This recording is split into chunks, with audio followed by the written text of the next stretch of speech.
아들들아, 아비의 훈계를 들으며 명철을 얻기에 주의하라. 내가 선한 도리를 너희에게 전하노니 내 법을 떠나지 말라. 나도 내 아버지에게 아들이었으며 내 어머니 보기에 유약한 외아들이었노라. 아버지가 내게 가르쳐 이르기를 내 말을 내 마음에 두라. 내 명령을 지키라. 그리하면 살리라. 지혜를 얻으며 명철을 얻으라. 내 입의 말을 잊지 말며 어기지 말라. 지혜를 버리지 말라. 그가 너를 보호하리라. 그를 사랑하라. 그가 너를 지키리라. 지혜가 제일이니 지혜를 얻으라. 내가 얻은 모든 것을 가지고 명철을 얻을지니라. 그를 높이라. 그리하면 그가 너를 높이 들리라. 만일 그를 품으면 그가 너를 영화롭게 하리라. 그가 아름다운 관을 내 머리에 두겠고 영화로운 면류관을 내게 주리라 하셨느니라.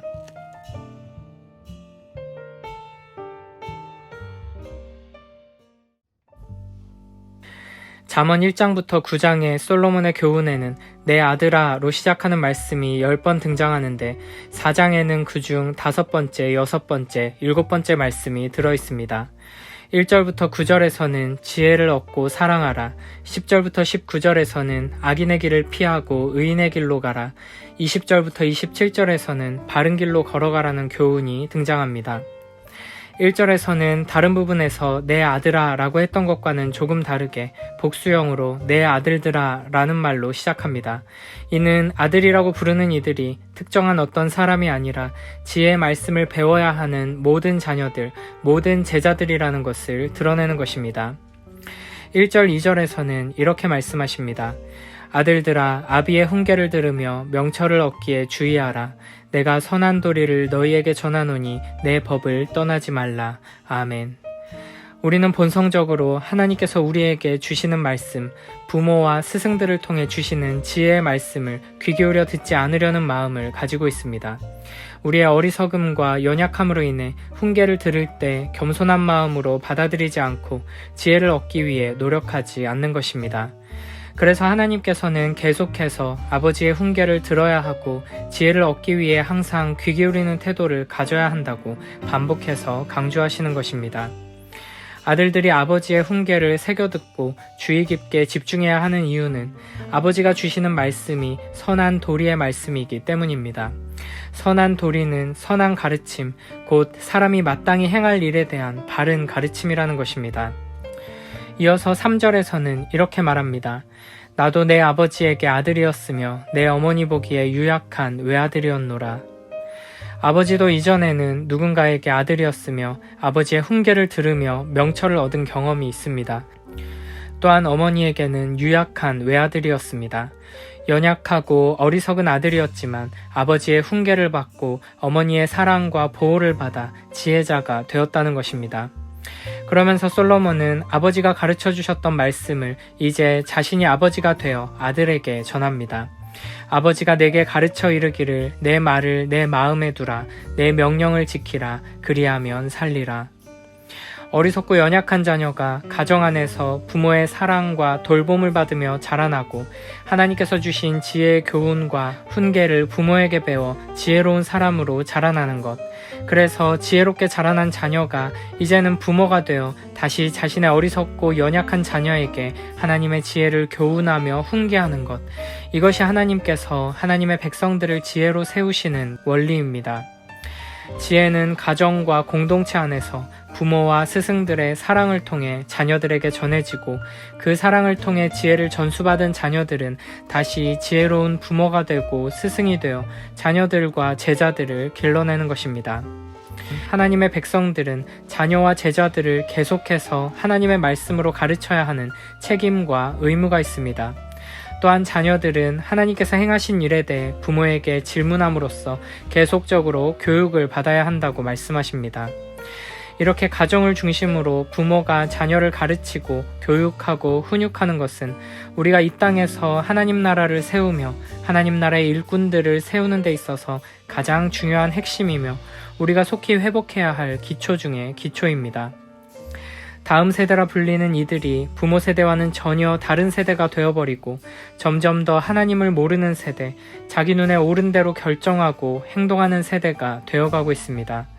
이는 각 가정에서 신앙의 유산이 전수되지 않기 때문이고 자녀들이 부모를 통해 하나님의 말씀을 듣고 배우고 훈련하는 시간보다 세상의 문화와 가치관과 메시지에 훨씬 더 많이 자주 노출되어 있기 때문입니다.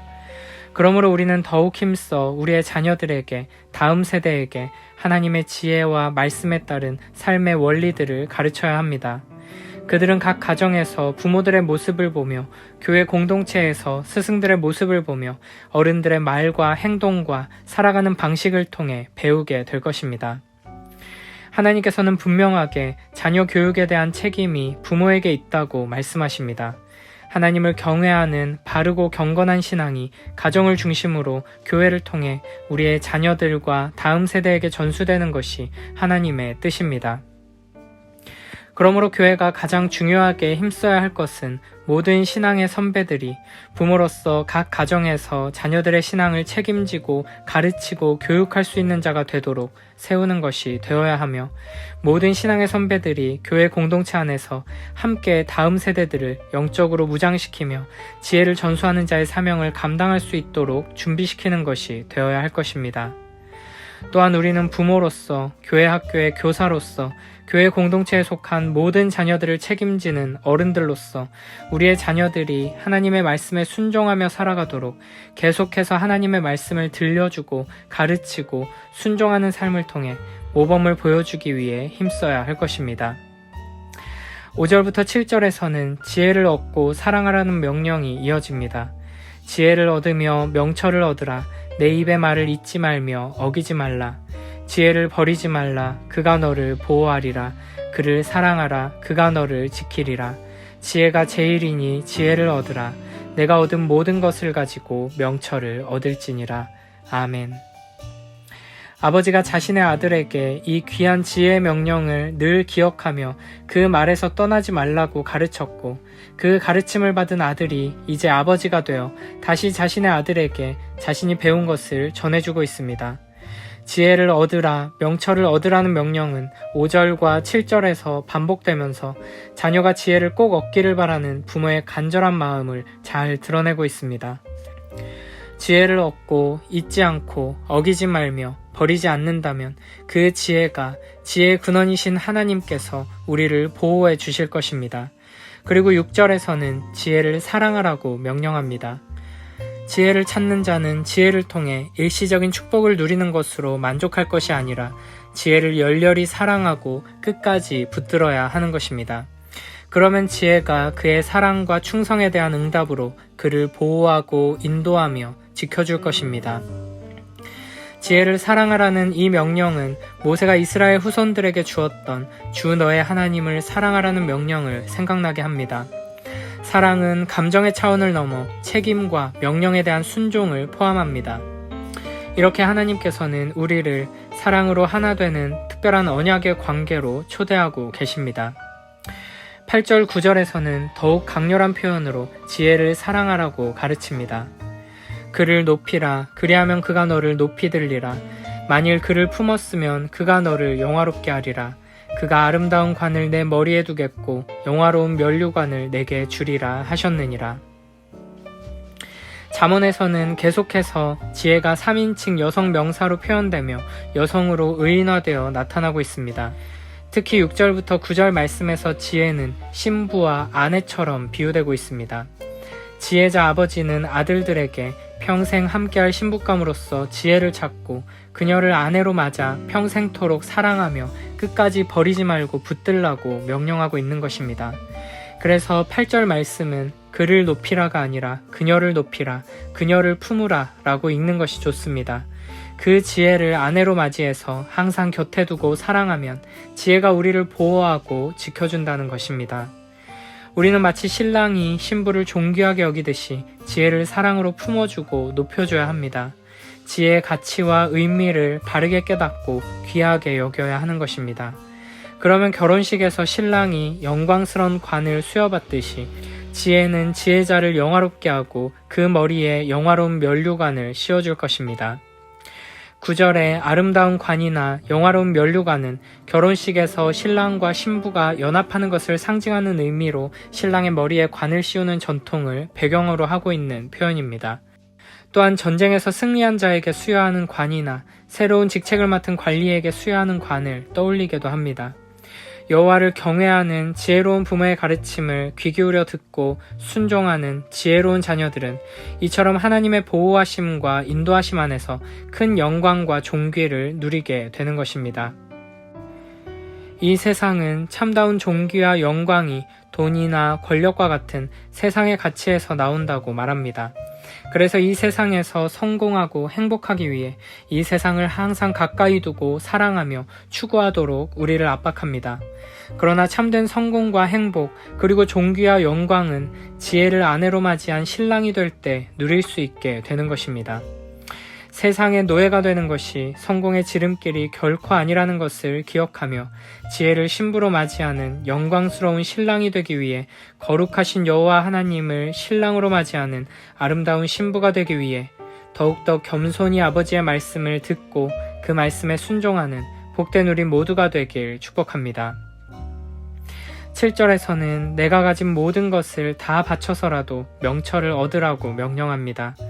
지혜가 가장 값비싸고 귀중한 것이며 이 세상의 그 어떤 무엇과도 바꿀 수 없을 만큼 가치 있는 것이기 때문에 우리가 소유한 모든 것을 다 내주고 그 어떤 대가를 지불해서라도 지혜를 얻어야 한다는 것입니다. 마태복음 13장 44절부터 46절에서 예수님께서는 천국에 대해 이렇게 말씀하십니다. 천국은 마치 밭에 감추인 보화와 같으니 사람이 이를 발견한 후 숨겨두고 기뻐하며 돌아가서 자기의 소유를 다 팔아 그 밭을 사느니라. 또 천국은 마치 좋은 진주를 구하는 장사와 같으니 극히 값진 진주 하나를 발견하매 가서 자기의 소유를 다 팔아 그 진주를 사느니라. 아멘. 참으로 지혜로운 자들은 오직 예수 그리스도 안에 가장 귀한 보물이 있다는 것을 발견하게 될 것입니다. 그리고 자신이 가진 모든 것을 다 바쳐서 그 보물을 얻기 위해 힘쓸 것입니다. 밭에 감추인 보화를 발견했다면 자신의 전 재산을 팔아서 그 밭을 사는 것이 낭비가 아니라 반대로 자신이 가진 것들을 아까워하며 밭을 사지 않는 것이 어리석은 낭비일 것입니다. 우리 주 예수 그리스도 안에 참된 보화, 영원한 보물이 가득 들어있다는 것을 깨닫고 지혜롭게 나의 모든 것을 내어놓고 그 영원한 보물을 취하는 복된 우리 모두가 되길 축복합니다.